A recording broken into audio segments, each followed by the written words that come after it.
Negotiable instrument एक written document होता है जो प्रॉमिस करेगा या फिर ऑर्डर करेगा पेमेंट करने के लिए एक किसी specific amounts related either on demand या फिर किसी फ्यूचर डेट के ऊपर एंड वो फ्रीली ट्रांसफरेबल होता है from one person to another and एक बेटर टाइटल मिलता है होल्डर इन ड्यू कोर्स को। होल्डर को डिफाइन किया गया सेक्शन 8 के अंदर, होल्डर इन ड्यू कोर्स को डिफाइन किया गया सेक्शन 9 के अंदर। होल्डर इन ड्यू कोर्स वो पर्सन होता है जिसके पास किसी लीगल कंसीडरेशन के लिए पोजेशन है एक इंस्ट्रूमेंट का। So key features are first of all कि जो इंस्ट्रूमेंट है वो फ्रीली ट्रांसफरेबल होगा, नेगोशिएबल होगा बाय डिलीवरी यानी कि एंडोर्समेंट के साथ, प्लस डिलीवरी करते हुए you can be negotiating the instrument. Holder in due course का टाइटल हमेशा बेटर होता है देन द होल्डर। टाइटल का मतलब होता है ऑनरशिप, राइट? तो वो ज्यादा बेटर होता है as compare to that of the holder. And negotiable instrument is a written and the signed document and एक अनकंडीशनल प्रॉमिस होगा या ऑर्डर होगा। जैसे एक प्रोमिसरी नोट के केस में अनकंडीशनल प्रॉमिस होता है और बिल ऑफ एक्सचेंज के केस में अनकंडीशनल ऑर्डर होता है। एंड नेगोशिएबल इंस्ट्रूमेंट सिर्फ और सिर्फ पैसे के साथ रिलेटेड होगा। It cannot be related to goods और services. If we look at the types of the negotiable instruments, we are having the promissory note, which is defined under the section 4. We are having the bill of exchange, जो section 5 में defined है, and the check, which is defined under the section 6. Promissory note जो है, जो section 4 में defined है, that's a unconditional promise. Let's say a person ने पैसा उधार पर लिया है तो एक अनकंडीशनल प्रॉमिस करेगा कि मैं आपका पैसा वापस करूंगा आइदर ऑन डिमांड या फिर यूसेंस बेसिस पर, यानी कि एक पर्टिकुलर टाइम पीरियड के बाद।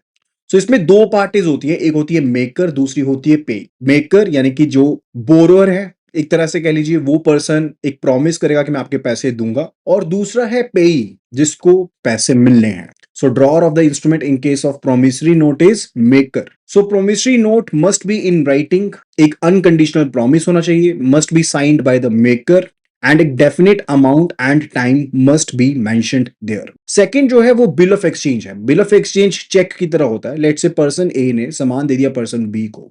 पर्सन बी बायर है, पर्सन ए सेलर है, लेकिन बी ने पैसे नहीं दिए, यानी कि अभी बायर ने पैसे नहीं दिए सेलर को।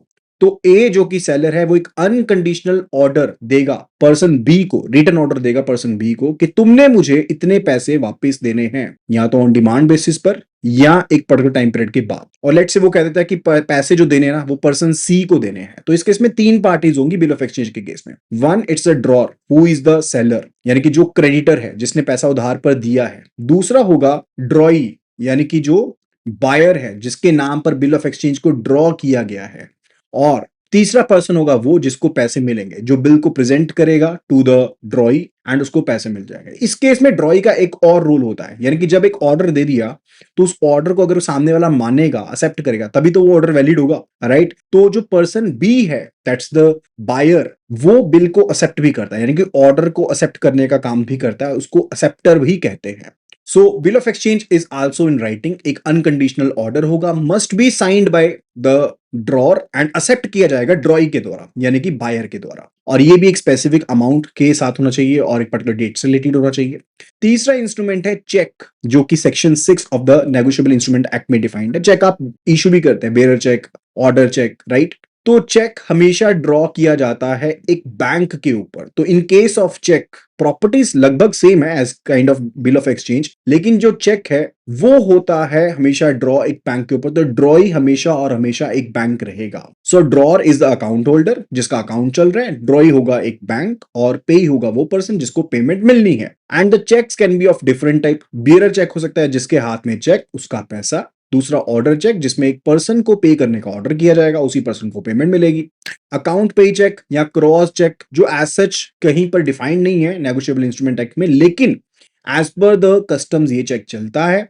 तो पैसे जो होंगे वो ओवर द काउंटर नहीं मिल सकते, वो अकाउंट में ही क्रेडिट होंगे। पोस्ट डेटेड चेक, जिसको पीडीसी कह देते हैं, लोन के टाइम पर बैंक ले लेता है कई बार पीडीसी, यानी कि आज की डेट के बाद का चेक जो भी होगा उसे पोस्ट डेटेड चेक कहेंगे। स्टेल चेक हो सकता है जिसकी वैलिडिटी खत्म हो चुकी है। एक मजे की बात बताऊं, चेक की एक्चुअल वैलिडिटी 6 महीने की होती थी, लेकिन इसको section 35A of the banking regulation act के तहत कम किया गया। रिजर्व बैंक ऑफ इंडिया ने डायरेक्शंस दी कि इसकी जो वैलिडिटी होगी वो 3 महीने की होगी। और एक होता है and dated cheque, ANTE dated cheque, यानी कि आज डेट है 15 और मैंने उसके ऊपर चेक डेट डाल दी 10 तारीख, राइट? तो वो एंड डेटेड चेक होगा।